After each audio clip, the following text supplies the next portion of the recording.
Kita awal informasi hari ini dari Cikampek, Jawa Barat. Pemirsa, 3 orang tewas dan 6 terluka akibat kecelakaan di ruas jalan tol Jakarta Cikampek. Korban kecelakaan tunggal kini berada di Rumah Sakit MH Tamrin, Purwakarta, Jawa Barat.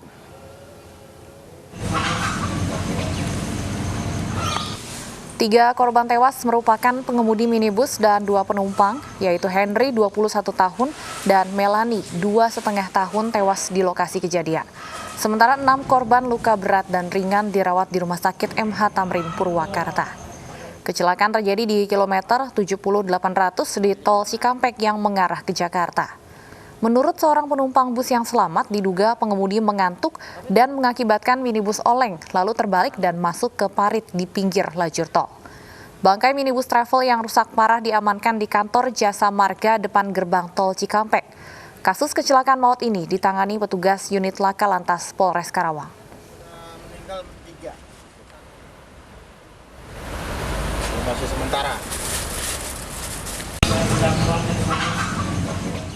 Aksi 2 pemuda merampas telepon genggam di sebuah toko HP terekam kamera pengawas. Saat beraksi, pelaku berpura-pura membeli pulsa di toko tersebut.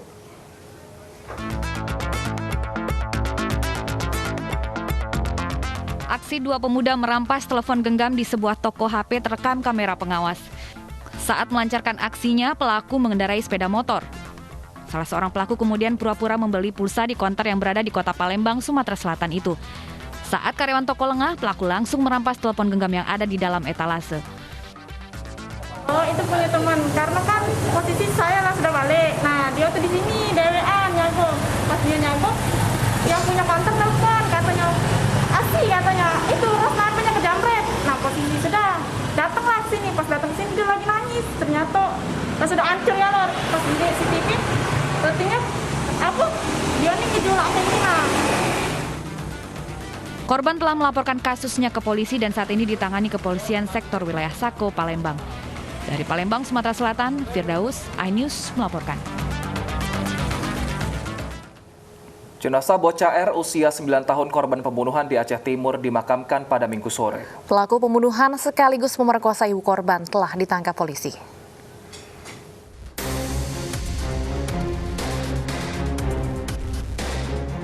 Minggu sore, tim gabungan menemukan jenazah bocah R, korban pembunuhan di sebuah sungai tak jauh dari rumah korban.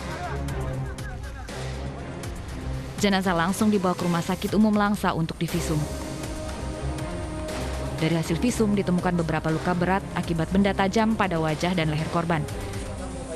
Luka yang disebabkan akibat benda tajam. Nah, ada beberapa tubuh korban, di antaranya yang memperparah kondisi korban tadi pada daerah leher. Jenazah bocah R kemudian dibawa pulang untuk dimakamkan di Desa Alwe Gading, Kecamatan Birembayan, Aceh Timur.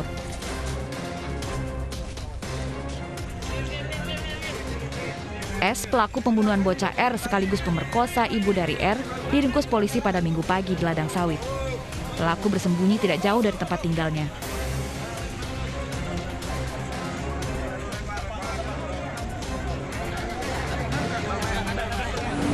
Alhamdulillah sekitar pukul 9 hari Minggu tanggal 11 Oktober 2020 Kapolsek bersama jajaran Polres Langsa berhasil menangkap pelaku di kebun sawit tidak jauh dari TKP ya, kurang lebih 1 kilometer. Pelaku S tega membunuh bocah R saat pelaku memperkosa sang ibu di rumahnya. Hasil olah TKP ditemukan bercak darah yang berceceran. Dari Aceh Timur, Muhammad Maulidin, iNews melaporkan. Untuk informasi selengkapnya soal kasus pembunuhan dan pemerkosaan sudah tersambung dengan Ibtu Arif Wibowo, Kasat Reskrim Polres Langsa Kota. Selamat siang Pak Arif. Selamat siang. Pak Arif, bagaimana ini kejadiannya sehingga terjadi pemerkosaan dan juga terjadi pembunuhan di dalam satu keluarga? Baik, bisa saya ceritakan. Jadi pada tanggal 10 Oktober hari Sabtu, sekitar pukul 2 pagi, di alamat TKP bahwasanya terjadi suatu tindak pidana, yaitu pemerkosaan terhadap salah satu seorang wanita yang berinisial DN, umur 28 tahun, pekerjaan IRT. Dan salah satu korban penganiayaan yang menyebabkan hilang nyawa terhadap korban, saudara RN, itu adalah anak daripada saudara DN. Kronologi kejadian singkatnya yaitu waktu tersangka atau terduga pelaku yang berinisial SB sedang ingin melintas menuju ke kebun dia melewati rumah korban. Dan memang sudah sangat sering itu dilakukan setiap dia mau menuju ke kebun sawit milik terduga pelaku.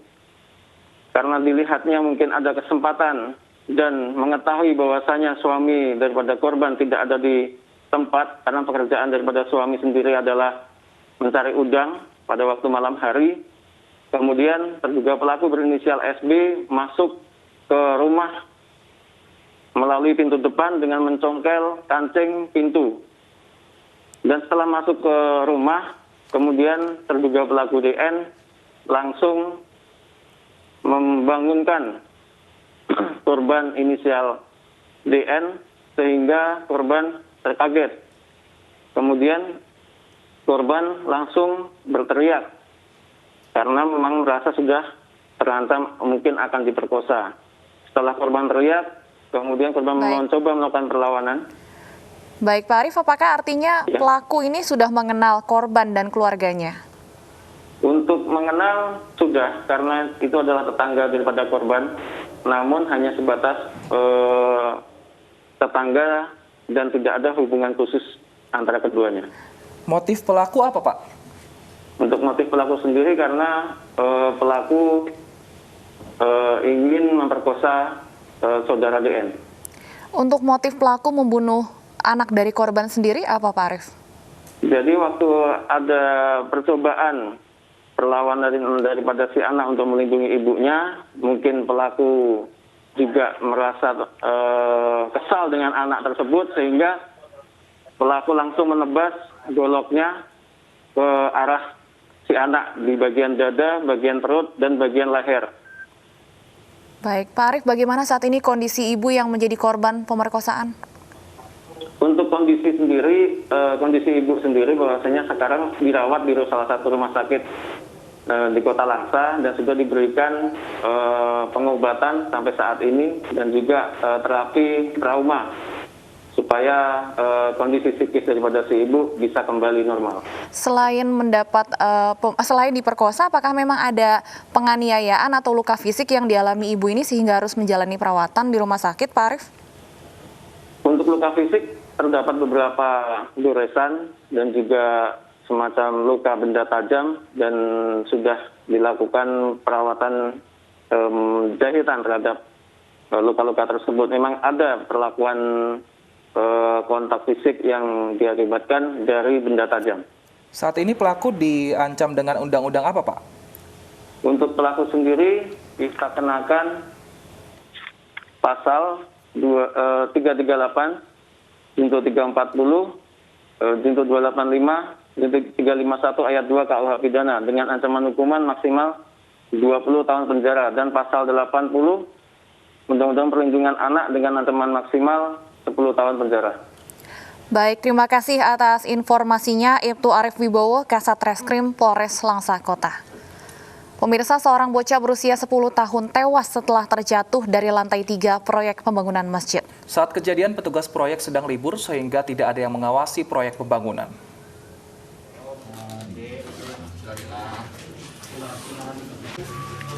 Jenazah Lukas, bocah berusia 10 tahun langsung dievakuasi petugas dari proyek pembangunan masjid di Palangkaraya, Kalimantan Tengah. Lukas tewas setelah jatuh dari lantai 3 dengan ketinggian 20 meter di dalam bangunan lift. Siswa kelas 5 sekolah dasar ini tewas karena mengalami luka parah di bagian wajah dan diduga mengalami patah tulang. Saat kejadian, pekerja proyek sedang libur, hanya ada 2 orang petugas kebersihan yang berjaga.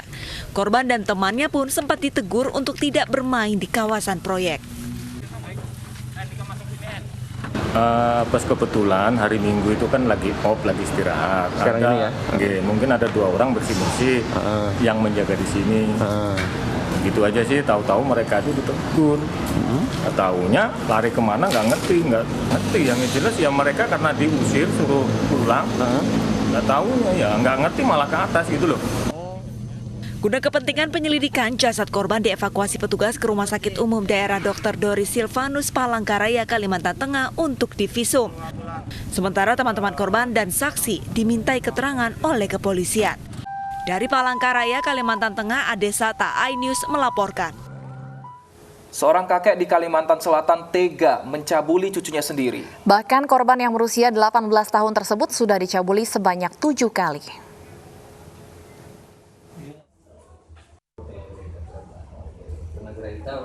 Seorang kakek ditangkap kepolisian Resor Tanah Laut Kalimantan Selatan.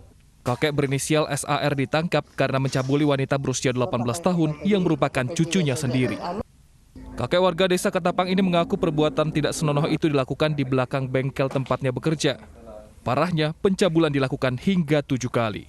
Tanggal-tanggalnya itu contoh pertengahan bulan 7 kira-kira. Berapa kali?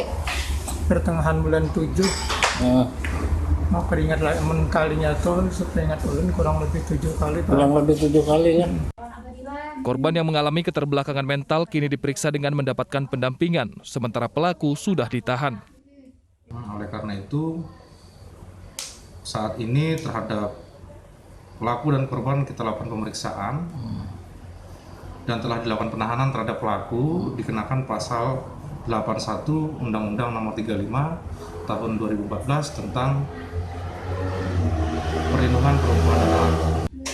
Atas aksinya pelaku pencabulan diancam hukuman minimal 5 tahun penjara. Dari Pelai Hari Kalimantan Selatan, Zulkifli, iNews melaporkan. Pemirsa, puluhan pengendara yang diduga kelompok geng motor terjaring razia polisi di Medan, Sumatera Utara. Untuk menghindari sanksi tilang, pengendara motor tersebut bahkan nekat menerobos barikade polisi.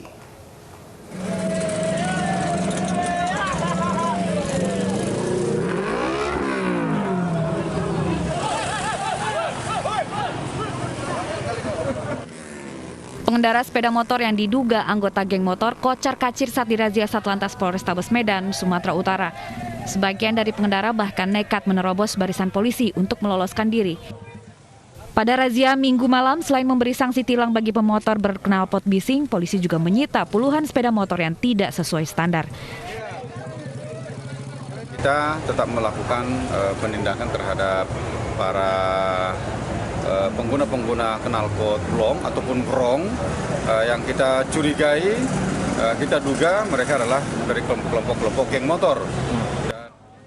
Razia terus digelar personil polisi sebagai upaya mencegah balap liar di dalam kota, sekaligus menciptakan keamanan warga di wilayah tersebut. Dari Medan, Sumatera Utara, Adi Palapa, iNews melaporkan.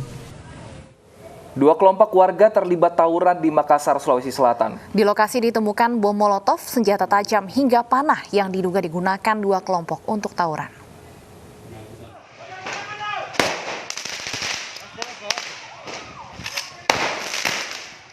Letusan kembang api memecah ketenangan warga Jalan Bunga Eja, Kota Makassar, Sulawesi Selatan. Minggu malam 2 kelompok warga saling serang hingga dibubarkan polisi dengan melepaskan tembakan peringatan dan gas air mata. Saat menyisir lokasi tawuran, polisi menemukan senjata tajam, panah, hingga bom molotov yang diduga digunakan 2 kelompok untuk saling serang. Jadi pada saat kami di TKP, kami sempat diserang juga dengan menggunakan senapan peluru dan beberapa kembang api yang mana dari pelaku perang kelompok tersebut. Tawuran 2 kelompok warga sering terjadi hingga mengganggu ketenangan warga sekitar. Perselisihan antara keduanya dipicu dari masalah lama yang tak kunjung tuntas. Dari Makassar, Leo Muhammad, iNews melaporkan. Pemirsa, 4 pelaku kawanan pelaku copet lintas wilayah yang selalu beraksi di dalam angkutan umum dibekuk Satreskrim Polres Metro Depok. Dalam aksinya, pencopet berpura-pura menderita epilepsi untuk mengecoh korban.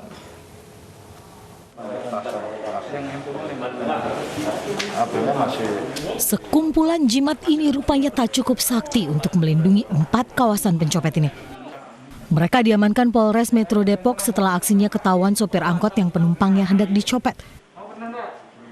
Demi melancarkan aksinya, satu pelaku berpura-pura sakit epilepsi. Saat korban terperdaya dan menolong pelaku, anggota komplotan lain menggasak barang berharga milik korban.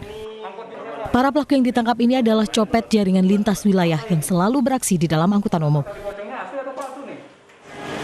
Pencurian di dalam angkot dengan modus berpura-pura sakit ayan, kemudian juga ada yang berperan sebagai pengalih perhatian dan ada yang berperan sebagai eksekutor, dan sekaligus ada yang berperan sebagai penjemput atau pengantar ketika mereka sudah selesai beraksi.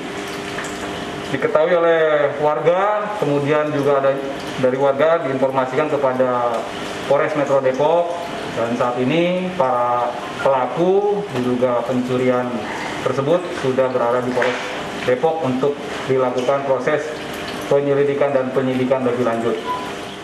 Akibat perbuatannya, pelaku terjerat pasal 363 KUHP dengan ancaman hukuman 5 tahun penjara. Dari Depok, Jawa Barat, Yung Rizky Ainus melaporkan.